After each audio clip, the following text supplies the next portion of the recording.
mi esker etortxagatik. Gracias también a quienes no han podido venir y nos están siguiendo online desde casa. Y bueno, para mí es un auténtico placer, siempre es un gusto colaborar con la Escuela de Empoderamiento porque me creo su proyecto, pero hoy especialmente es un gusto porque la escuela me permite compartir con todas vosotras y vosotros lo que para mí fue un descubrimiento importante de la mano de Marta Cabezas. Bien, ya sabíamos, nos lo dijo hace muchos años Simone de Beauvoir, que los logros del feminismo nunca son definitivos, que hay que mantenerse alerta en la defensa de los derechos de las mujeres porque siempre puede haber retrocesos. Sabíamos también, porque nos lo demostró Susan Faludi hace ya 30 años con su libro Reacción, la guerra no declarada contra la mujer moderna, que antes incluso de que los logros de las campañas feministas llegasen a consolidarse en un auténtico cambio institucional, ya se había desatado un amplio pero larvado contraataque desde muy distintos frentes, ¿no? Desde el abandono de una política activa de promoción de los derechos de las mujeres hasta la insistencia de los medios de comunicación en proclamar, sin demasiadas pruebas, las dificultades personales de las mujeres que se centraban en su carrera profesional. Bien, esa reacción que definió Susan Faludi consistía, como había pasado en otros momentos en la historia, en fomentar el temor hacia el cambio para evitar la transformación social. Pero en esa ocasión el miedo se difundía sobre todo entre las propias mujeres para que dejasen de luchar por sus derechos, y en esa campaña había un papel muy activo de los medios de comunicación. Bien, este tipo de planteamientos, por así decir, estaban en mi cabeza cuando acudí a Madrid a un seminario, a un encuentro de la Laboratoria. La Laboratoria es un espacio de investigación feminista y a mí me llamaron allí para aportar mis reflexiones sobre lo que yo conozco, que es un poco cómo funciona el sistema penal y por qué, de alguna forma, normas y leyes que se introdujeron para proteger a las mujeres, fundamentalmente contra la violencia sexista, por qué esas normas se están volviendo de alguna forma contra las mujeres, ¿no? Por qué cada vez hay más denuncias contra ellas, por qué eso que Beatriz Jimeno ha llamado la misoginia judicial. Yo iba a hablar o a reflexionar sobre esas cosas, pero un poco, insisto, desde esa perspectiva, la frase esa genial de Audre Lorde, ¿no? De la herramienta del amo nunca destruirá la casa del amo. O sea, en mi planteamiento, que yo creo que era un poco ingenuo, pensaba en esas dificultades para conseguir que estructuras e instrumentos históricamente patriarcales de alguna forma superasen los sesgos sexistas y contribuyesen de verdad en la lucha por la igualdad. O sea, en mi cabeza yo pensaba en resistencias, en inercias que había que visibilizar y corregir. Pero en aquel encuentro en la laboratoria, y gracias a Marta, por primera vez, desde luego, escuché hablar de cosas como la manosfera o manosfera, la machosfera, o esos movimientos por los derechos de los hombres, de los célibes involuntarios, y de toda otra serie de grupos machistas sin complejos y de antifeministas declarados, ¿no? Para mí fue, insisto, como una especie de despertar, de abrir los ojos a una realidad que ni siquiera había imaginado. E insisto que eso se debió a la ponencia que allí presentó Marta Cabezas, también liderando y ayudando por una serie de por alumnas y alumnos del máster en el que ella imparte clases, que habían realizado, en sus palabras, un mapeo del ecosistema patriarcal. Es decir, una especie de identificación y descripción de esos grupos que de alguna forma trabajan en red de modo más o menos organizado, pero claramente en una misma orientación y objetivos, ¿no? Y pensaréis, es un poco exagerado, ¿no? Yo al menos pensé eso, cuando hablé de esta especie de Claro, yo no soy muy conspiranoica, o sea, yo tiendo a creer que bien que puede haber sinergias que coinciden, pero no me creo esa especie de... Pensé que era, pues eso, un poco una paranoia, una exageración, pero no. Me convenció y me convenció con datos. O sea, donde yo veía pues meras resistencias, inercias o residuos atávicos de una cultura pues que de alguna forma bastante superada, pues resulta que hay una estrategia clara con objetivos amplios y difusos, pero yo creo que coordinados, que pretenden no solo combatir los avances del feminismo, sino de alguna forma sembrar o fomentar un odio, no sé si decir hacia las mujeres o hacia cualquier conducta o planteamiento disidente pues de las normas, ¿no?, del patriarcado más rancio y de la heterosexualidad, vamos, de la heteronormatividad, ¿no? Vale, en principio, y de eso nos va a hablar Marta, cuando se habla de la machosfera, pues estamos pensando en esas manifestaciones de todos estos grupos, sobre todo en las redes. Es decir, se podría decir que la machosfera es un fenómeno virtual, pero no solo es eso, ¿eh? También hay un activismo real en el mundo real que está causando consecuencias y está causando mucho sufrimiento. Por ejemplo, bueno, pues en la respuesta a muchas mujeres que se atreven a denunciar a sus parejas, a veces por violencia, pero simplemente pues eso, en los divorcios conflictivos, ¿no?, donde bueno, pues en las separaciones hay pues eso, toda una serie de reacciones frente a las reacciones que más o menos se consideran injustas. Bien, se trata de un tema yo creo que realmente complejo, en el que Marta nos va a adentrar y en el que, como ella dice, hay más preguntas que respuestas, porque aquí hay muchos otros temas conectados, ¿no? Todo el tema de la ultraderecha, ¿no?, que bueno, pues en España es Vox, que de alguna forma yo siempre había intuido que es un partido que, a diferencia de otros grupos o partidos ultranacionalistas o de ultraderecha de Europa, aquí la idea esa del machismo sin complejos es una característica bastante peculiar, ¿no?, que lo diferencia de otros. Pero claro, de alguna forma Vox se está aprovechando y alimentando de todo un sentimiento de injusticia difusa o de maltrato que sienten muchos hombres y las mujeres que cuidan a esos hombres, que sienten, pues por ejemplo, en ese ámbito de las separaciones o los divorcios. Pero claro, son malestares que existen, de alguna forma no los han creado, aunque desde todos estos grupos y organizaciones se alimentan y de alguna forma se organizan, se promueven, pero también son malestares que existen, ¿no? Entonces, ¿cómo hacer pues que todo esto de alguna forma resolverlo de otra forma y que no sea pues eso, un campo abonado, ¿no?, para la ultraderecha? En fin, no sé, pienso que hay muchísimo, que el tema es muy complejo, pero estoy segura que Marta nos va a ayudar a entenderlo. Marta Cabezas Fernández es profesora en la Universidad Autónoma de Madrid e investigadora transdisciplinar en el campo de los estudios de género. Ella es licenciada en Derecho por la Universidad de León, en eso coincidimos, pero como yo, bueno, tampoco ha ejercido nunca, ¿no? No somos ortodoxas. No, se ha especializado en los estudios de género, en concreto en la Universidad Rafael Landívar de Guatemala, y es doctora en Antropología Social en la Universidad Autónoma de Madrid, donde también fue investigadora postdoctoral del programa Marie Curie. Desde 2011 colabora regularmente con el programa de Sociología y Estudios de Género de la Facultad Latinoamericana de Ciencias Sociales, que tiene sede en Ecuador, en calidad de profesora invitada y de investigadora asociada.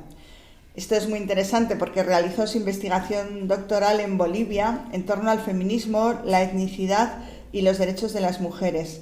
Fruto de esa investigación ha publicado diversos artículos y capítulos en obras colectivas en distintos países de Latinoamérica, también España y Francia. Su trabajo se centra actualmente en las temáticas de derechos humanos, violencias machistas, movimientos antifeministas y derecha radical.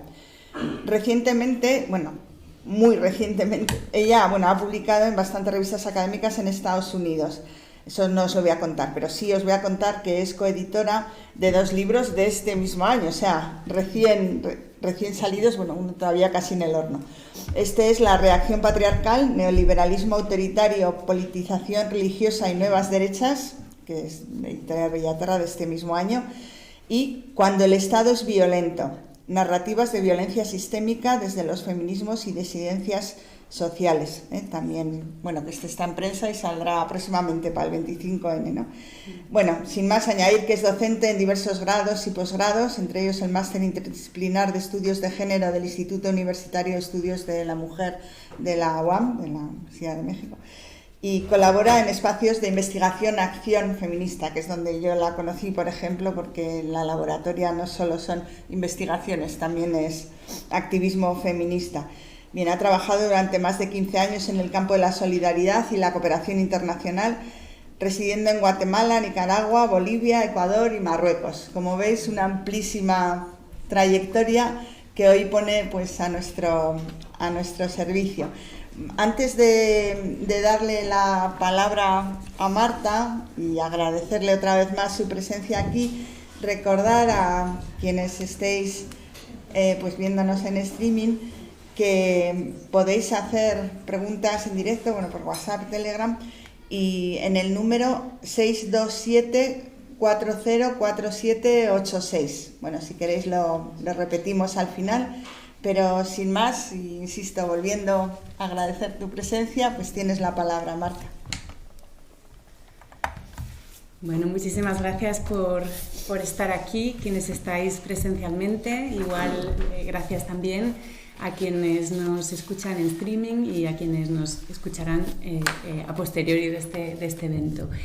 Gracias a la Escuela de Empoderamiento Feminista, a la Casa de las Mujeres, al Foro Feminista María de Maeztu, al Ayuntamiento de Vitoria-Gasteiz y, por supuesto, a Miren y a Elo por gestionar todo lo referente a mi presencia aquí hoy y esta estupenda presentación de Miren.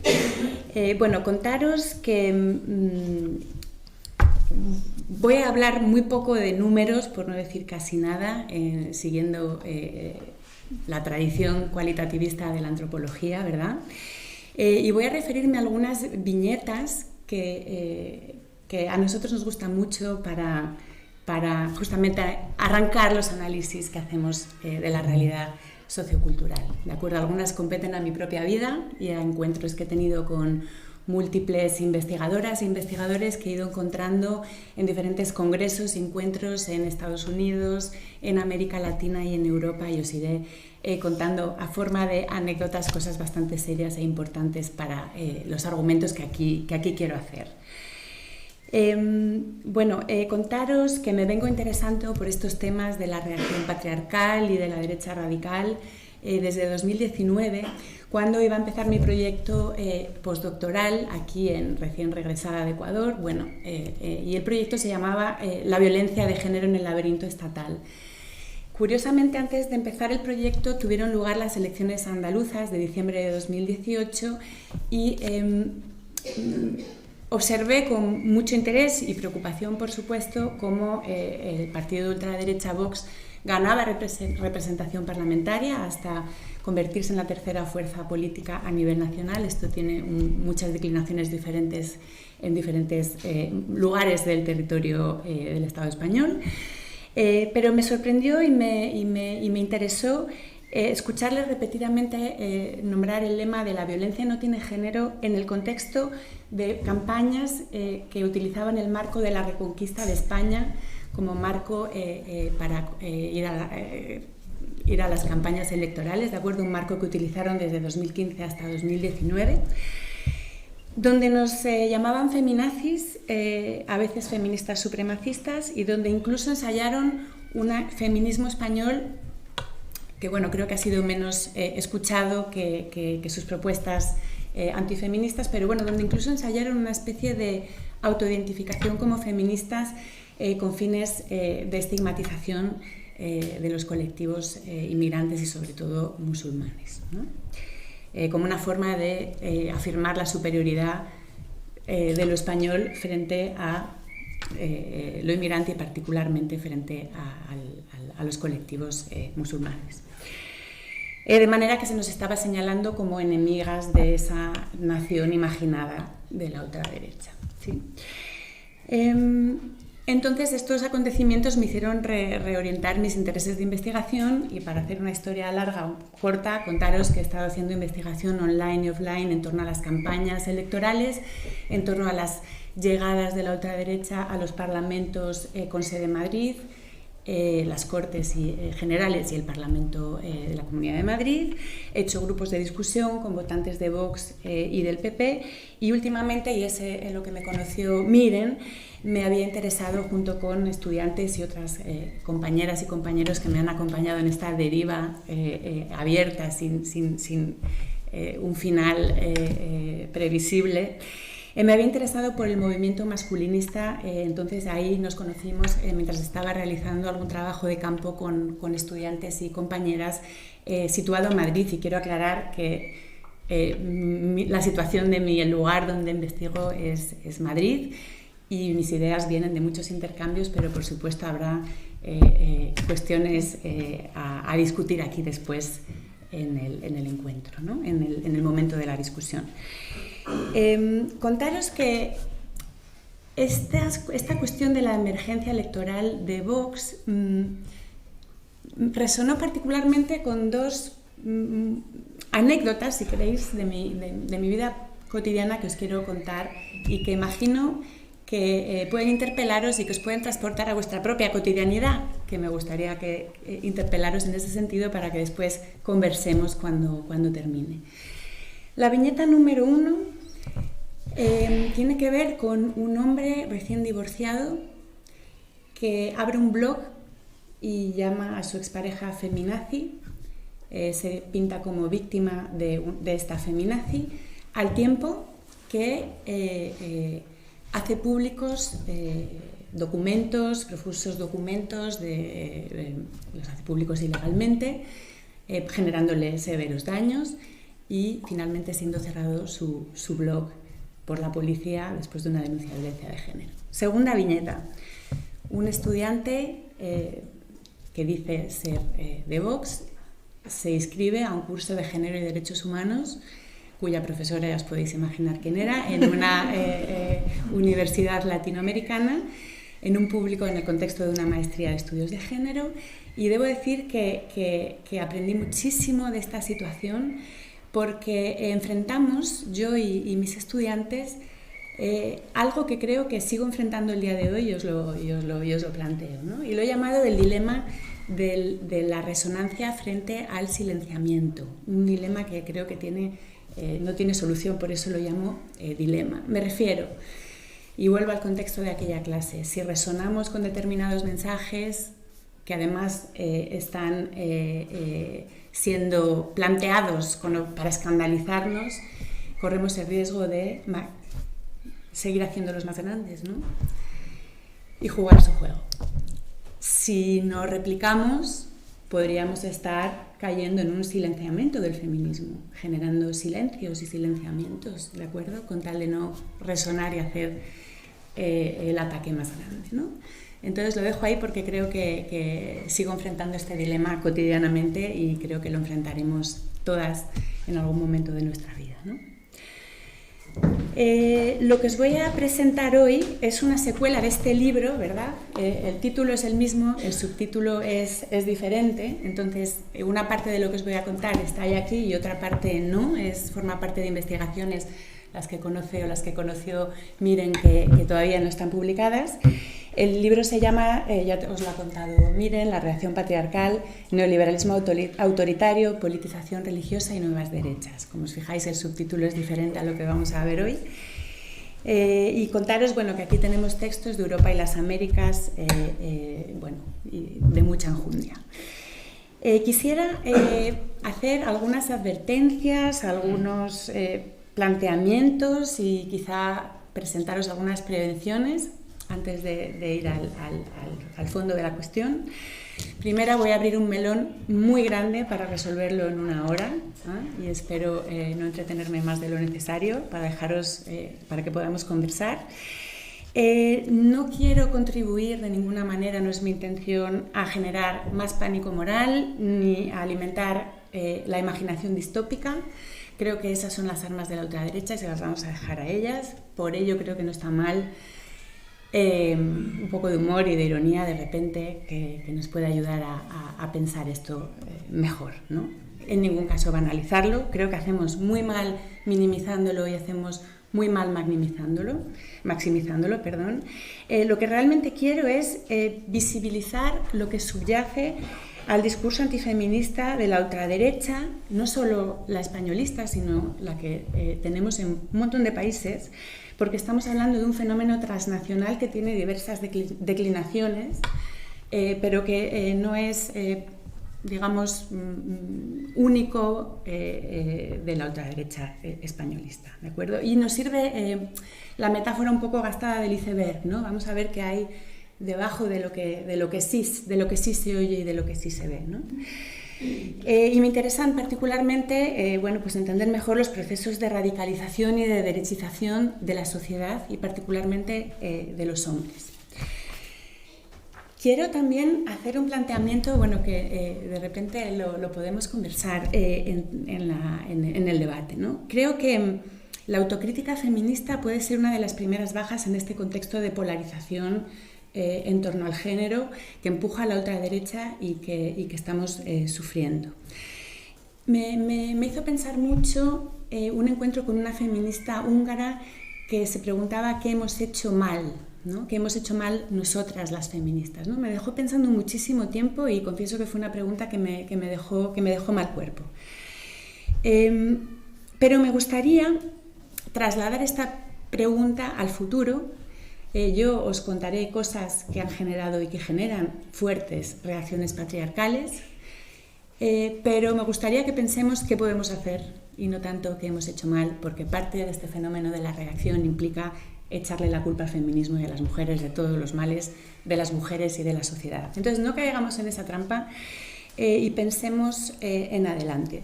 Y por favor que la autocrítica feminista no decaiga. Creo que debemos construir un feminismo interpelado, de manera que lo que os voy a plantear, y ya os lo he adelantado, miren, son muchas preguntas y muy pocas respuestas en este sentido, me disculpo de antemano. Y espero que lo que cuenta aquí resuene con algunas experiencias cotidianas que podamos escuchar. Bien, y dicho esto, voy a plantear en esta charla 4 puntos, ¿sí? Primero, voy a hablar de esto que es la reacción patriarcal, que es el título de la charla de hoy. Segundo, voy a hacer una mirada panorámica, que he llamado ecosistémica, en torno a esta reacción patriarcal. Aquí voy a hablar bastante de la machosfera, vamos a ver qué es. En un tercer momento, y también según cómo vaya de tiempo, voy a hacer un zoom en el movimiento masculinista y luego voy a dejar una pregunta para la discusión y que podamos discutir. Bueno, ya yendo al primer punto y aclarando qué quiero decir por reacción patriarcal o qué queremos decir Cristina Vega y yo en este libro por reacción patriarcal,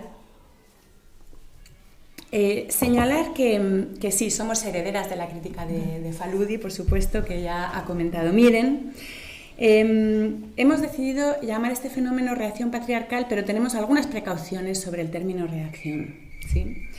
En primer lugar, aclarar que no estamos hablando de una dinámica mecánica, acción-reacción, ¿de acuerdo? Sino de algo mucho más complejo que relacionamos con el feminismo, ¿sí? Y tenemos que pensar que llevamos varios años, sobre todo en el momento de la emergencia de la ultraderecha, de la emergencia de Vox, estábamos en pleno auge feminista, teníamos toda la movilización contra la violación múltiple de los Sanfermines, teníamos las huelgas feministas y teníamos a nivel internacional también un momento alto de movilización que quizá ahora habría que preguntarse dónde estamos, ¿no? Entonces no lo leemos como una dinámica mecánica acción-reacción, pero sí nos parece importante relacionar esto con el feminismo, desde luego. Tampoco si decimos reacción es que no consideramos que hay ninguna propuesta en este campo, ¿de acuerdo? La propuesta es bien conocida, familia, nación y religión, ¿de acuerdo? En sus versiones más reaccionarias. El subsuelo de esta tríada son los géneros dicotómicos y jerarquizados, la heterosexualidad normativa. Y lo dijo muy bien Giorgia Meloni en una locución que es viral, creo que ya la habréis escuchado porque, bueno, si no la conocéis, está en las redes, Sono Giorgia Remix se llama, y Giorgia Meloni dijo: Io sono Giorgia, sono una donna, sono una madre, sono italiana, sono cristiana, non mi lo toglierete. Soy Giorgia, soy una mujer, soy una madre, soy italiana, soy cristiana, no me lo quitaréis. Creo que ella ha sintetizado magistralmente este programa.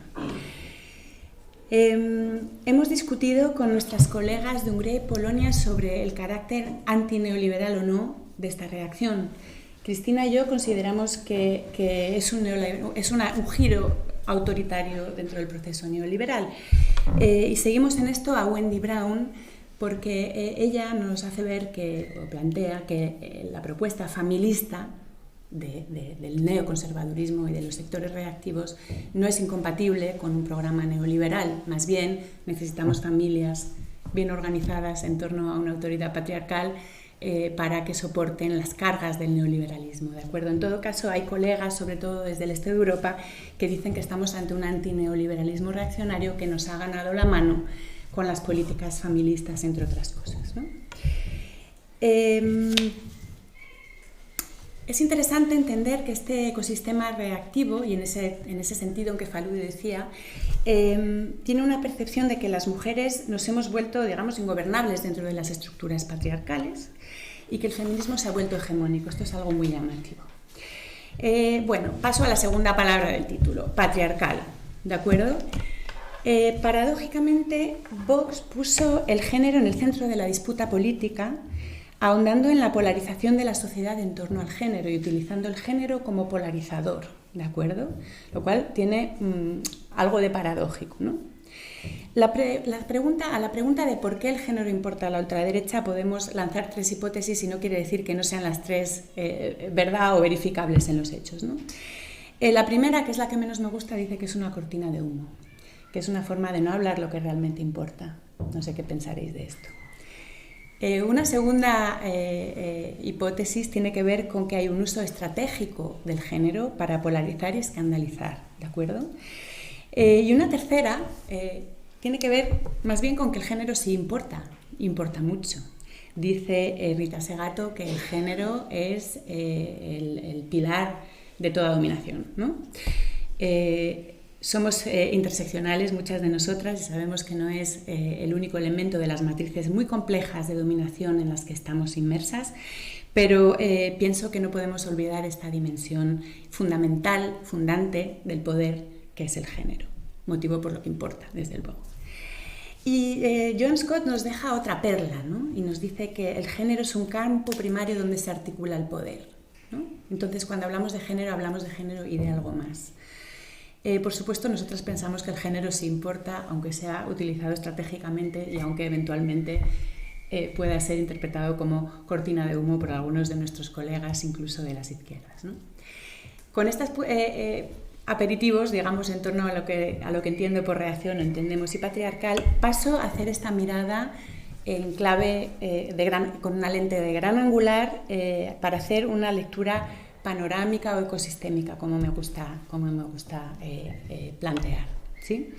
Y aquí, si queremos, digamos, entrarle a abrir este enorme melón, tenemos que empezar a usar algunas palabras, aunque sea de forma provisional, empezar a entender qué significados hay detrás y ver cómo se están utilizando. Entonces, os sonarán términos como machosfera, masculinismo, los incel, la ideología de género, los artistas del ligue, men going their own way.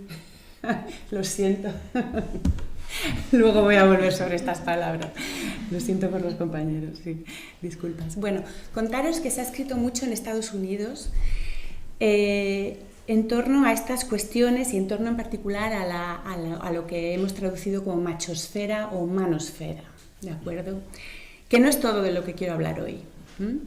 Un referente que habla además que la machosfera es Michael Kimmel con un texto que ha sido traducido al español que se llama Hombres blancos cabreados y que os puedo quizá recomendar para empezar a leer, aunque está ubicado en Estados Unidos y por supuesto estos movimientos tienen dimensiones transnacionales evidentes, pero luego se deslocalizan y se relocalizan y se descontextualizan y recontextualizan, y hay que investigar muchísimo más. Necesitamos muchísima más investigación al respecto de esto, ¿sí? Quería contaros, y estoy aquí además de acuerdo con Miren, que cuando planteo una lectura ecosistémica no estoy hablando de una teoría conspirativa. No es lo mismo pensar en un ecosistema donde hay relaciones de colaboración y de depredación y de competencia entre diferentes actores sumamente dispares y decir que estamos frente a una conspiración mundial, digamos, orquestada jerárquicamente. ¿De acuerdo? Porque esto no es exactamente así. Y en todo caso, la hipótesis ecosistémica que planteamos Cristina y yo en este libro es otra, ¿sí? Tenemos aquí dentro gran diversidad y disparidad de actores. Tan diversos, voy a poner solo unos ejemplos, como un foro online, una organización paramilitar secreta, congregaciones religiosas diversas, etc. No están concatenadas jerárquicamente o no siempre, que es lo que ya os planteaba antes.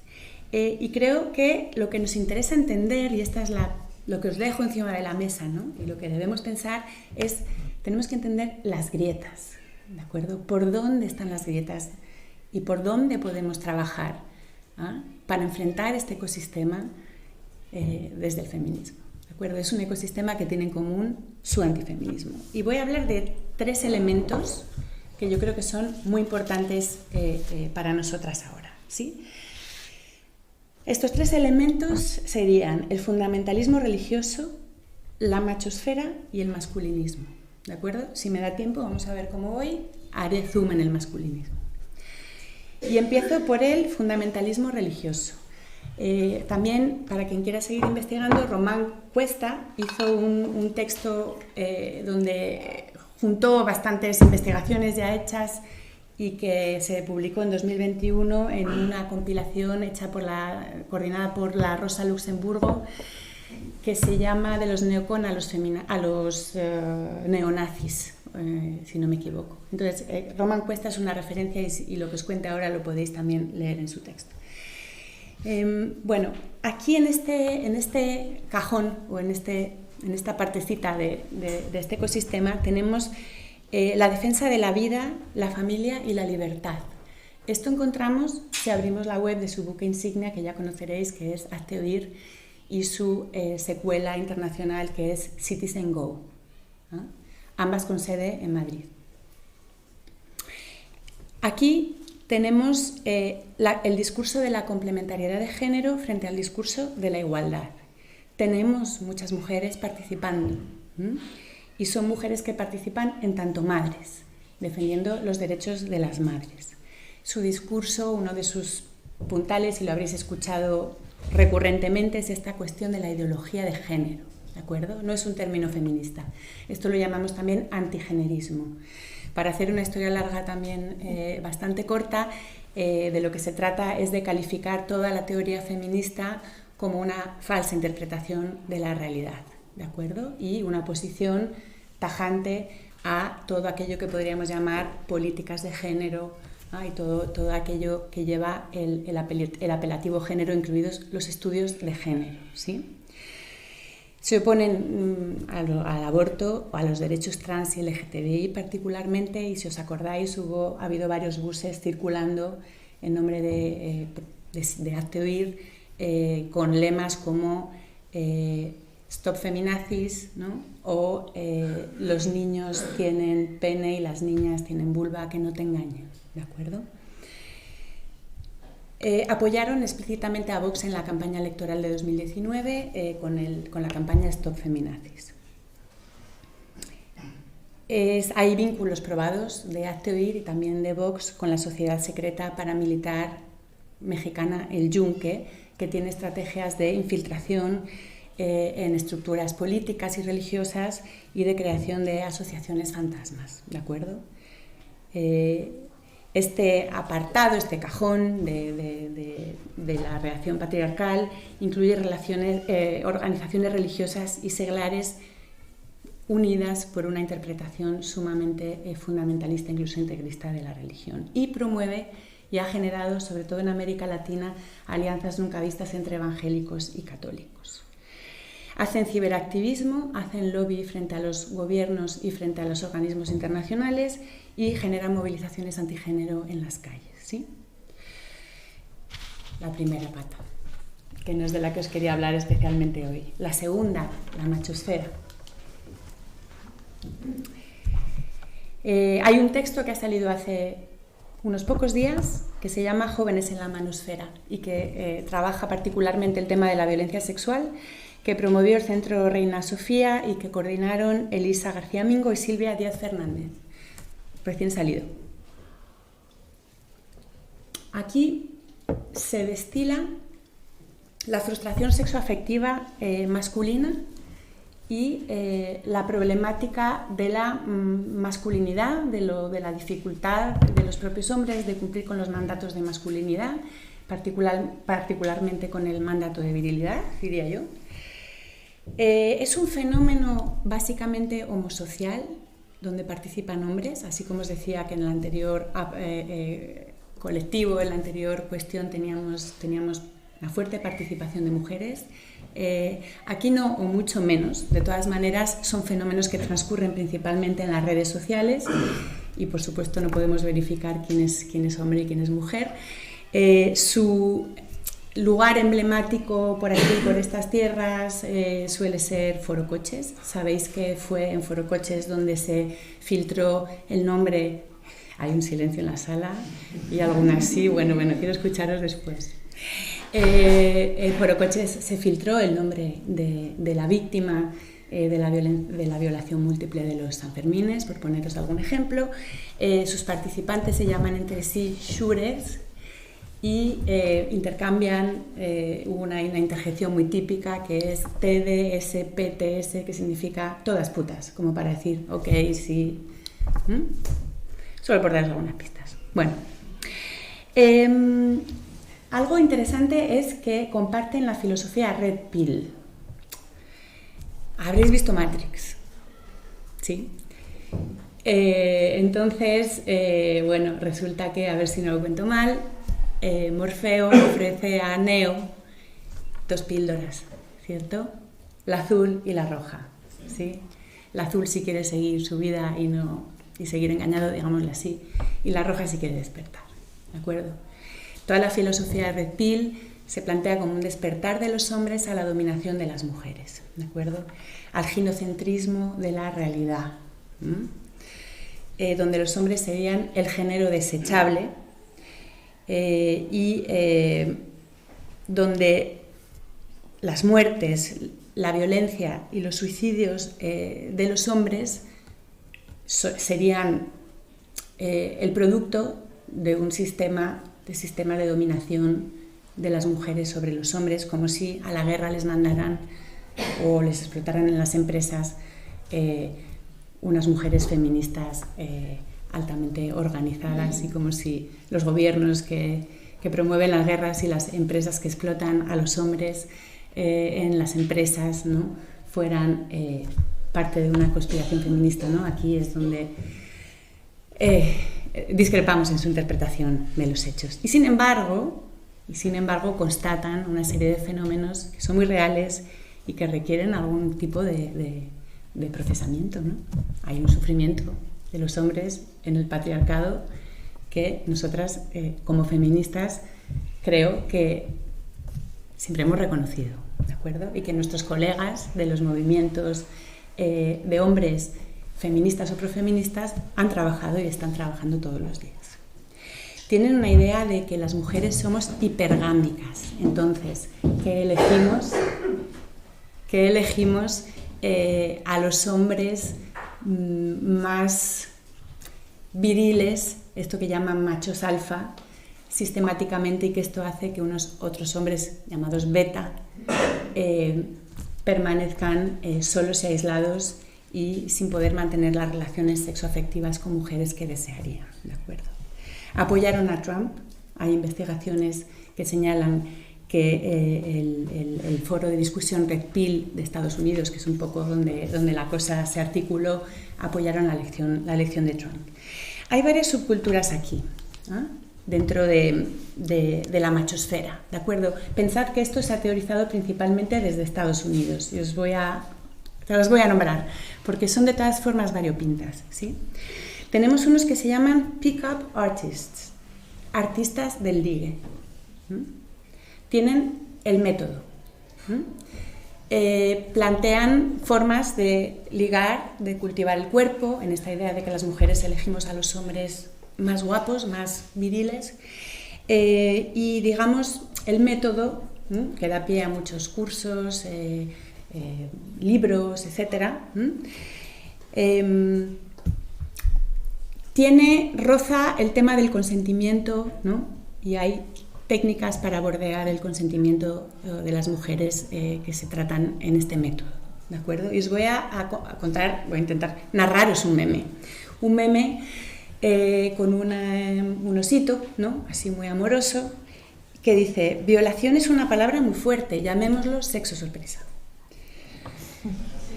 Sexo sorpresa. Prosigo. Llevas casi media hora, 29 minutos. Muchas gracias. Bueno, estos eran los artistas del ligue. Otro gran grupo aquí dentro de la machosfera. Men going their own way. No sabría muy bien cómo traducirlo. Hombres a su aire, sí, exactamente. Hombres a su aire, ¿de acuerdo? Son grupos de hombres estoicos que no quieren vincularse con mujeres y que quieren vivir solos o en comunidades de hombres, ¿de acuerdo? Como forma de evitar esta parasitación de las mujeres, ¿eh? Esto que consideran una parasitación de las mujeres. Y los incel, que quizá os suenan más, involuntary celibates, célibes involuntarios, ¿de acuerdo? Ahora, este grupo es considerado en Estados Unidos un grupo terrorista. Dentro de los grupos terroristas de ultraderecha han atentado, personas vinculadas a los grupos incel han atentado varias veces en diferentes contextos, y los atentados incel se han dado en Estados Unidos varias veces. Ellos ya toman la píldora negra, no la píldora roja. Y la píldora negra implica estar dispuestos a morir y a matar mujeres principalmente, ¿no? Cuando escuchemos hablar de machos alfa y beta, bueno, que sepáis que esta es terminología incel.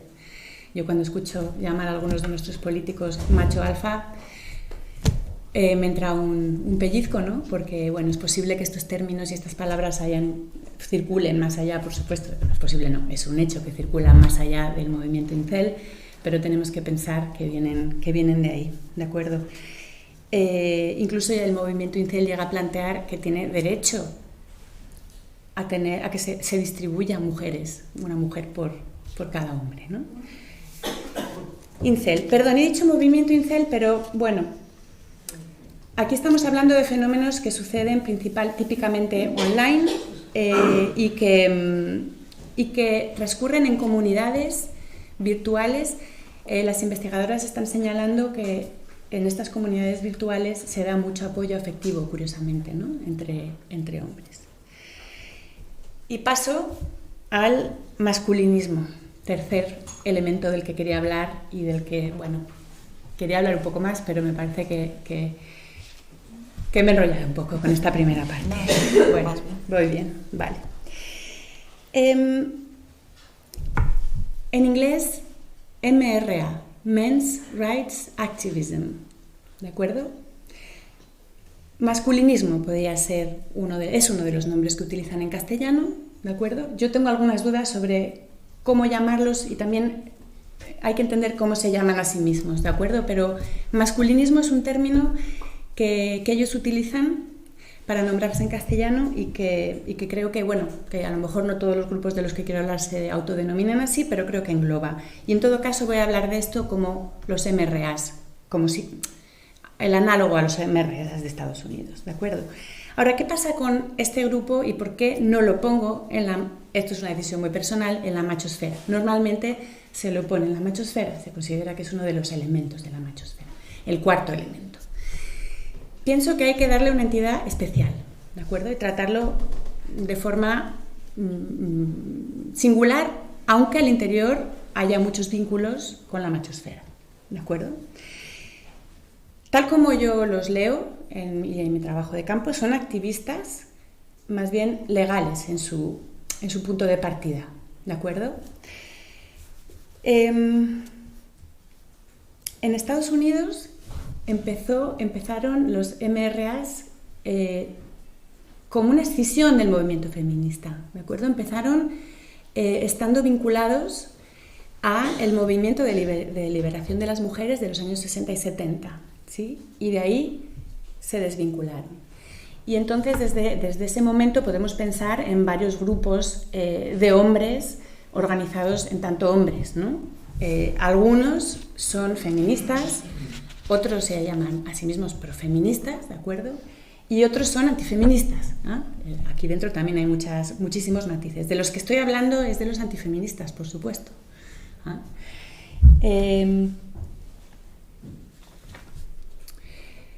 Me gusta separar el masculinismo de la machosfera porque considero que no es lo mismo el discurso misógino que el discurso androcéntrico. Me parece que el masculinismo es androcéntrico principalmente, o en primer lugar androcéntrico, y que la machosfera es abiertamente misógino, ¿de acuerdo? Por más que entre ellos hay vasos comunicantes. Lo que me preocupa del androcentrismo del movimiento del masculinismo es que se declina en clave liberal y democrática. Se plantean a sí mismos como verdaderos defensores de la igualdad entre hombres y mujeres, y lo que nos plantean es que los hombres están siendo sistemáticamente discriminados, ¿de acuerdo? Distinguen entre machismo y masculinismo como distinguen entre embrismo y feminismo. Y en algunas discusiones les hemos podido escuchar diciendo, no, somos feministas, pero feministas de la igualdad, ¿de acuerdo? Hay otro feminismo que ha desvariado, que es lo que llamamos embrismo, que básicamente coincide con el feminismo existente, ¿eh? No vamos a decir otra cosa, ¿no? Pero hemos estado en conversaciones muy interesantes en torno a deslindarse también ellos del machismo, ¿no? Entonces se plantean como un movimiento igualitario, ¿sí? ¿Por dónde se les ven las costuras, ¿no? Que es preocupante. Primero, están estrechamente vinculados a Vox, ¿no? ¿De acuerdo? En sus encuentros, el año pasado hubo, por ejemplo, el primer encuentro español sobre los problemas y derechos de los hombres, que se celebró el 20 de noviembre, recuerden que se celebra el 20 de noviembre además. Entonces el acto fue abierto por un diputado de Vox y fue la única presencia política de partidos políticos que hubo. De sus cuentas se desprende que tuvieron vinculaciones con Ciudadanos y con UPyD, ¿de acuerdo?, anteriores a esta presencia de Vox, ¿no? Otra cosa que creo que es preocupante es que desarrollan litigio estratégico contra feministas connotadas. El año pasado estaba el caso de Pamela Palenciano, no sé si la conocéis, es una feminista que ha estado muchos años en América Latina, en Salvador, y que lleva muchísimos años con un monólogo, es actriz, que se llama No solo duelen los golpes. Y contra ellas la Asociación de Hombres Maltratados mantuvo un litigio estratégico acusándola de promover un discurso de odio contra los hombres. Y Pamela ganó el caso junto con su abogada Laia Serra, y Laia Serra presentó en el juzgado la doctrina SLAPP, validada por la Comisión Europea. Entonces, lo que se viene a reconocer en este caso, por suerte para todas nosotras, es que el caso no debió ser admitido a trámite porque es un caso de SLAPP, que significa algo así como litigio estratégico contra activistas políticas. que está, digamos, considerado un problema por parte de diversas instituciones y ya reconocido como algo que los estados no deben tolerar, ¿sí? ¿Qué más cosas hacen?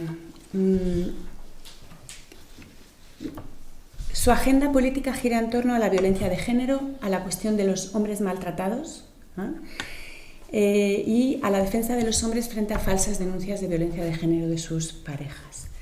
A la custodia compartida sin acuerdo, plantean cuidar como un derecho, ¿de acuerdo? Como un derecho de los hombres.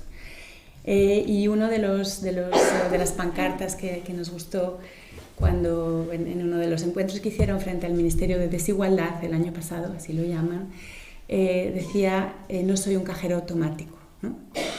Entonces, bueno, se reivindica el derecho a cuidar, ¿de acuerdo?, de los hombres, separados sobre todo, y por tanto de tener custodias compartidas aún sin el acuerdo de sus parejas, ¿sí?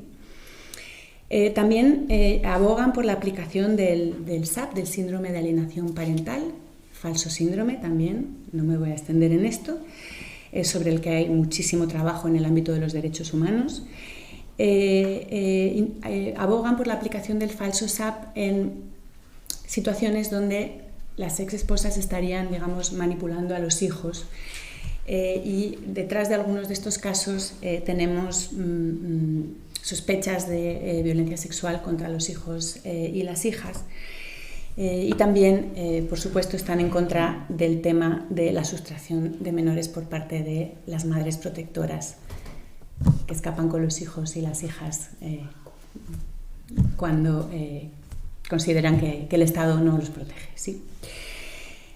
Hay una especie de masculinidad bipolar aquí, ¿no? Hay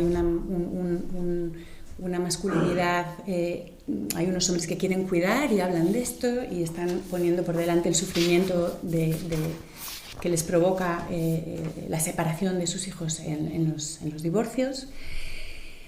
Pero hay también unos gestos de cierto como militarismo, una masculinidad viril agraviada que es problemática, sin duda. Este movimiento tiene como dos horizontes históricos en lo que hemos podido ver en Madrid. El primero se articula en el contexto con posterioridad a la Ley de Violencia de Género de 2004, ¿de acuerdo? Este es algo que genera muchísima cohesión en este movimiento, la oposición a esta ley. Plantean que las denuncias que hacen las mujeres contra los hombres son falsas, ya lo sabéis, ¿no?, que se vulnera la presunción de inocencia, que hay juzgados especiales para hombres, que estamos generando un derecho penal de autor, etcétera, ¿de acuerdo? O sea, hay que saber que esta ley es la que verdaderamente se oponen y con más largo recorrido. Inicialmente son bufetes de abogados, ¿de acuerdo? Y ahora lo que vimos el año pasado es una mutación muy importante de este movimiento que asociamos con la articulación, ya una especie de salida a la escena pública mucho más notoria, donde articulan una serie de youtubers, ¿no?, que trabajan en diferentes territorios, ¿de acuerdo?, y que de todas maneras lanzan contenidos en castellano que generan muchos vínculos con América Latina, ¿de acuerdo? Vimos también que hay una relación íntima con Vox por parte de este movimiento y bueno, vimos un momento como de eclosión y de intento de articulación que yo creo que se dio en el entorno del año pasado y que veremos cómo va evolucionando, ¿sí? Contaros que hacen varias cosas, además de las que ya os he contado, de esta cosa del litigio estratégico, ¿no? Proponen atención directa a hombres maltratados. Quería contaros que en este movimiento hay muchas mujeres, y cuando digo que hay que distinguir androcentrismo de misoginia, aunque pueda ser algo de todas maneras discutible, quiero decir que es un movimiento político cuyos sujetos son principalmente hombres divorciados y acusados por violencia de género por parte de sus parejas o exparejas, y que hay muchísimas mujeres identificadas con este sujeto, ¿de acuerdo? Muchísimas, y que hay liderazgos femeninos muy importantes. Entonces, aquí no estamos hablando de un espacio homosocial como sería aquello que llamamos la machosfera, ¿de acuerdo? Y hay claramente una estrategia de promover liderazgos femeninos. Ahora, si sacamos la cuenta del número de divorcios que se producen en el Estado español y del número de denuncias por violencia de género que se producen y hacemos un acumulado, creo que aquí tenemos un público ahora mismo pues muy vulnerable a esta radicalización y a esta interpelación por parte de la extrema derecha. Y creo que hay que, y con esto yo creo que ya voy a ir terminando, voy a volver a Michael Kimmel, que entrevistó a un montón de hombres vinculados al movimiento MRA en Estados Unidos, y dice algo que yo suscribo, ¿no? Plantea que hay que pensar en los legítimos dolores y malestares de los hombres dentro del patriarcado y también dentro de la matriz mucho más compleja de dominación que vivimos, donde está el capitalismo, el racismo, el edadismo y otras formas de dominación, y que tenemos que distinguir malestares legítimos de interpretaciones manipuladoras, ¿de acuerdo? Entonces yo creo que el reto que tenemos por delante, una vez abierto, bueno, un poco así este melón a grandes rasgos, y es el cuarto punto que quería tratar hoy. Con esto termino y os dejo la palabra. Mi pregunta a vosotras, de la que me gustaría que discutiéramos un poco, es precisamente esta, ¿no? ¿Cómo podríamos pensar estos malestares en otra clave, ¿no? Como vienen haciendo nuestros compañeros de los grupos de hombres feministas y profeministas hace mucho tiempo, y cómo podríamos disputar a esta radicalización patriarcal y de ultraderecha esos malestares, que por cierto no solo, como bien ha dicho Miren, no solo cosechan, sino que también siembran, ¿no? Y bueno, estas son cosas que os dejo aquí. Ya creo que he hablado bastante, un buen rato. He abierto varias cuestiones y estaré encantada de puntualizar cosas que haya podido decir un poco rápido o que requieran mayor discusión, que no estéis de acuerdo o que queráis pensar desde otros lugares y experiencias que habitáis. Muchísimas gracias.